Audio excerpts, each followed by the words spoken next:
Hey everyone, and welcome back to another episode of Hunterville.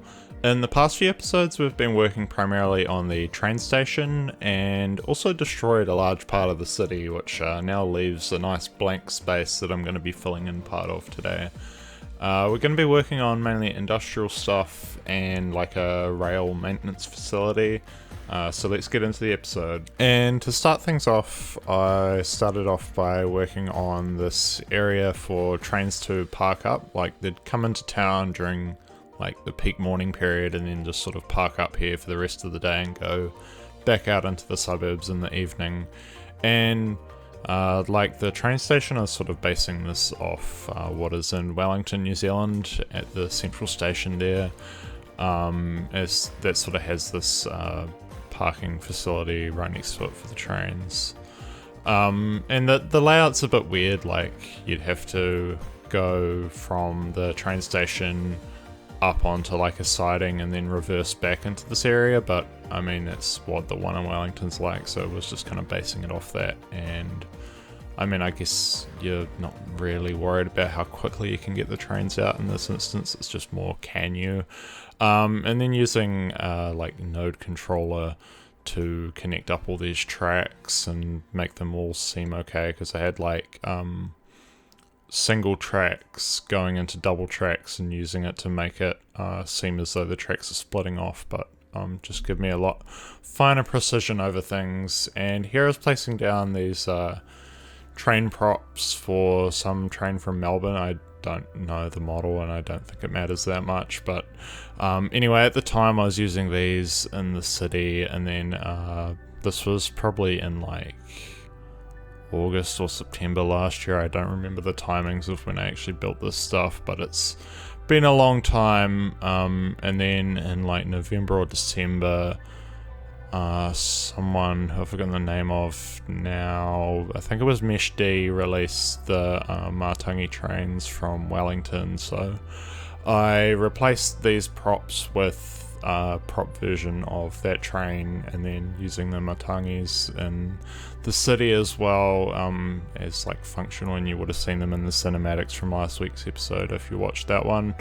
And just also using the Metlink buses that have been put on the STEM workshop, as this sort of matches the branding of the Matangi trains and all that, just to have like one seamless public transport system and sort of like the branding and stuff.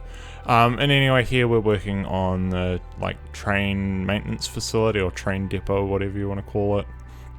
And I just try and make this building sort of fit into this space, which is just kind of left here by the grid layout of what was here previously, and then I guess this facility got put in later, and just having like this third track going around the corner from where the trains usually park up to go right into this without sort of going onto the main line, and as I feel like that would want to be relatively clear for like trains actually operating and stuff. And then I went a bit nuts here with the network multi-tool, because I think at this time it was like my first time using it, so I was like really just really wanted to use it for everything and sort of learn how to use it as well. But yeah, as you can see, a little bit of difficulty here with like trying to get the curves to match up and stuff, but managed to make it all work out in the end, and it just sort of forks out from like this one track into 6. And then on the other side goes from like 4 or something back down into the main line. But anyway, doing this sort of replaces the old sort of train depot that got removed when I deleted this whole area. But here you can see me putting in the like doors of the train depot anyway.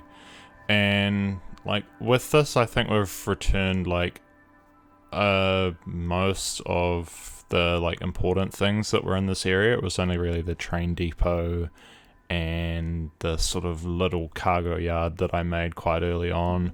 But I mean, the cargo yard's going to be a big task in itself, as they're just quite big areas, and I'll probably end up putting it on some side outside of the city. But I don't think there was really any other sort of important staple builds that got destroyed in the area that I destroyed a couple of episodes ago, apart from maybe like some old factory or something that can easily be replaced.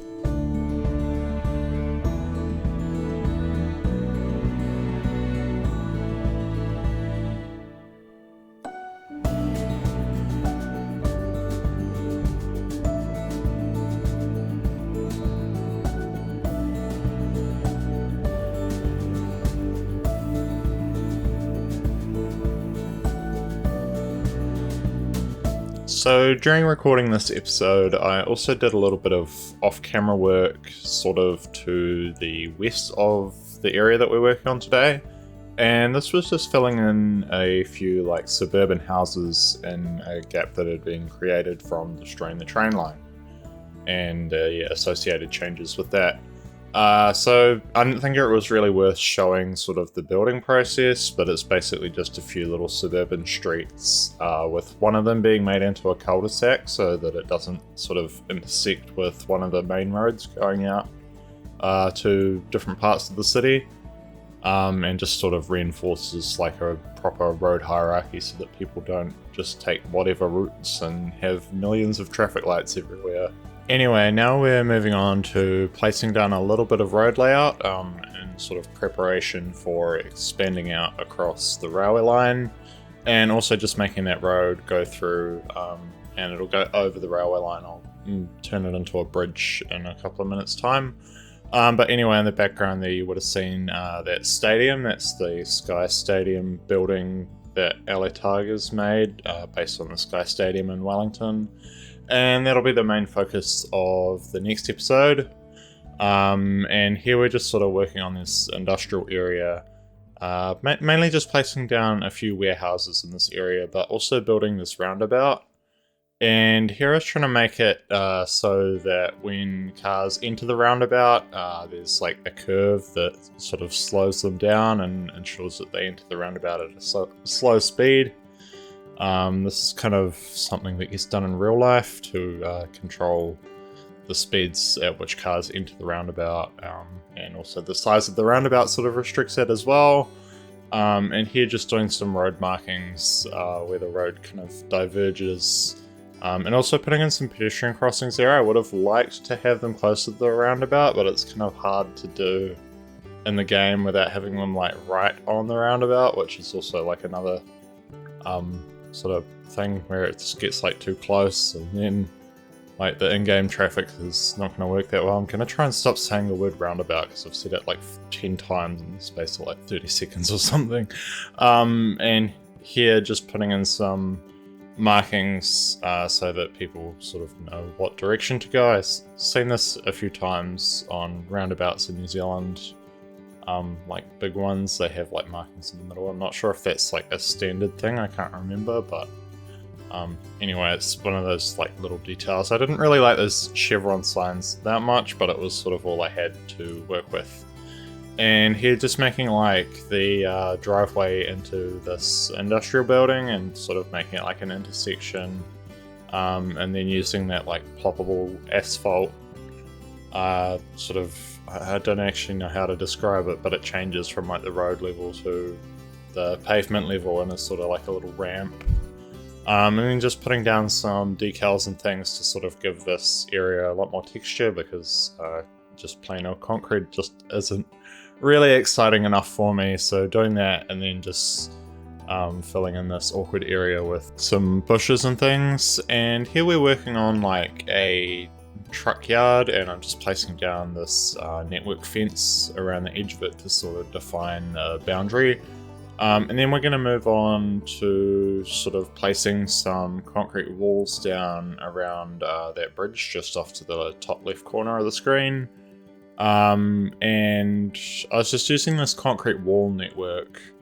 There is, however, one problem with this, and that is that having a network like this here is not good because there's a motorway tunnel right underneath it, and the wall network kind of goes down into the motorway tunnel, and you can see it if you're doing like first person rides through the motorway tunnel. So if I ever do any sort of like first person rides through there, which I probably will, I'll have to like delete that wall temporarily just to get the right shots without it being a problem.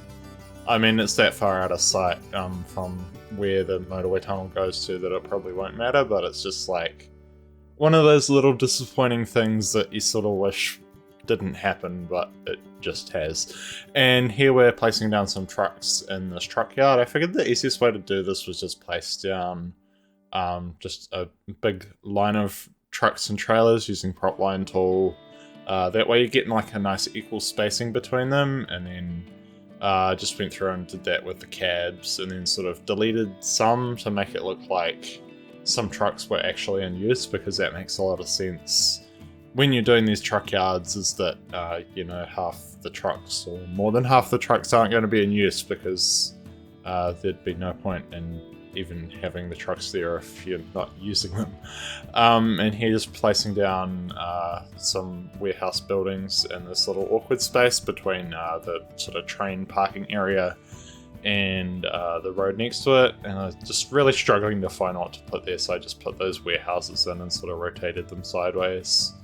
And here now this is like right in between the road and the sort of maintenance depot, and I was sort of trying to think what to put here, and I ended up going with that car dealership because I mean it's like on a main road, and that's sort of one of those common things, and there's a couple more car dealerships along that same drag, as well as like a little office building and a little cafe. I sort of imagine that this area is maybe getting slowly converted from industrial into like more sort of office and residential and things. And I think in 2 episodes time I end up coming back and like converting some of like a motel or something into like some small like terraced houses or apartment buildings or something. And yeah, here just filling in this little awkward area with some trees. I sort of remember what used to be here a long time ago, and there was that like tiny little train depot thing and like some trees as well. So I guess it's not going that far from what was originally there, but there is no sort of cargo yard in the city anymore, which used to be sort of in this area, and we'll have to replace somewhere else. Later this episode I do make like a little sort of old cargo yard that's now sort of abandoned, as like the main sort of train cargo yard thing would have moved out of town, just because it needed more space, and this is like right in the middle of the city, so that land would have been expensive for sort of such a use when there's a lot of other things that could be better used closer to the city centre. So that's something I have to do in the future, is build a cargo yard, but like a train yard, should I say.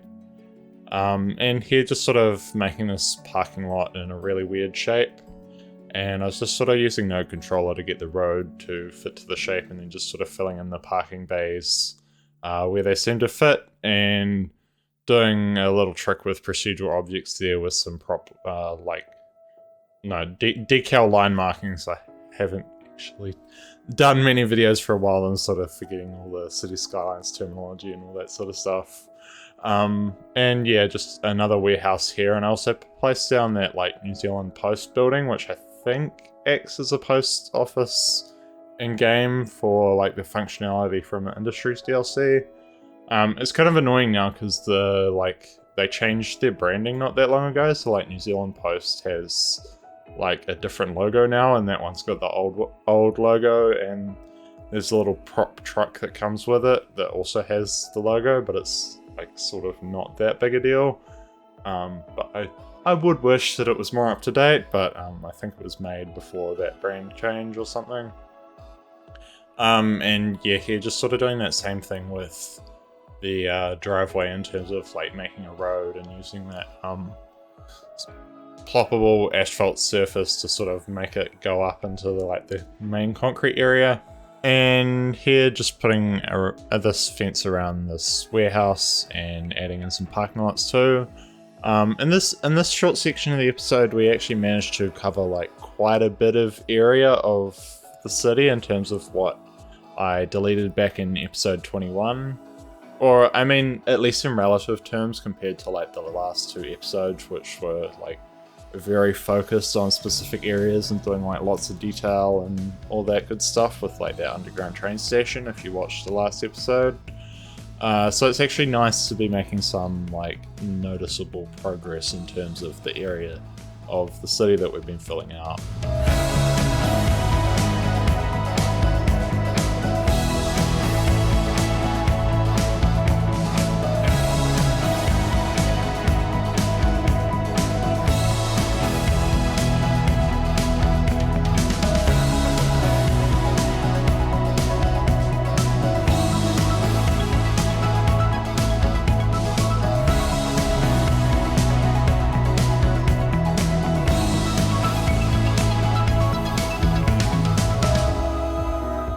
And now we're moving on to building another train station. It's kind of funny because in the last episode I built that underground train station. In the episode before that I worked on like the main train station. And in this episode I'm also building a train station, but it's like not like the main focus of the episode. Anyway, what I've done here is use the Masterton train station building on like the sort of bottom side of it, if that's the best way I can sort of explain it right now, to sort of connect up to that area of the city sort of north of the train line that gets like cut off, and then use like the modern station platform as like a island platform in between. So this station has like 3 platforms, which is quite a lot, plus there's like more space for sort of like a bypass line for like cargo trains or sort of regional trains that don't stop at the station to sort of avoid trains that might be stopped here. And I kind of feel like this would be sort of an important station because I sort of plan on having trains coming from like the northern side. Some might sort of go north-south and bypass the main station and like the underground stuff. And just sort of like better connect up, as well as different lines would go into the sort of older part of the train station rather than go through like the underground city sort of tunnel thing. Anyway, here I also sort of really needed to make like an overbridge over the railway line, because I figured like A, the railway line is quite busy, and B, this is like the only road out to this area of the city from like the downtown. So it just, in terms of game mechanics and also in terms of like how this would be in real life, it probably wouldn't make any sense to have a level crossing.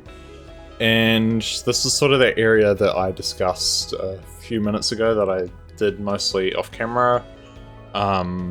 To the right of the screen anyway, and I was just trying to like connect up this bridge with sort of the existing roads, but I also wanted to do that thing that I've done elsewhere in the city in terms of having it look like the bridge is making a really awkward path, so that during its construction the old road could actually still be used, and therefore it sort of takes that weird wavy shape up and over the train line to sort of have allowed the existing road to continue to be used while it was under construction.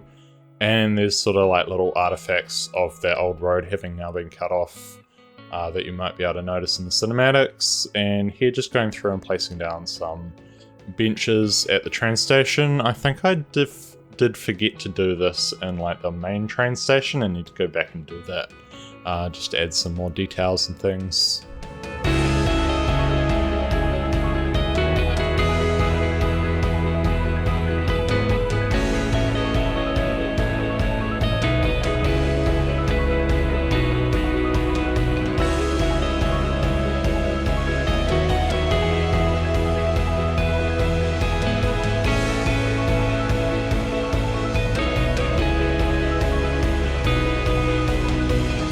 So this brings us to the end of today's episode, and next week we'll be working on the city's main sports stadium and also connecting up the train station that we just built to the areas on the other side of the train line.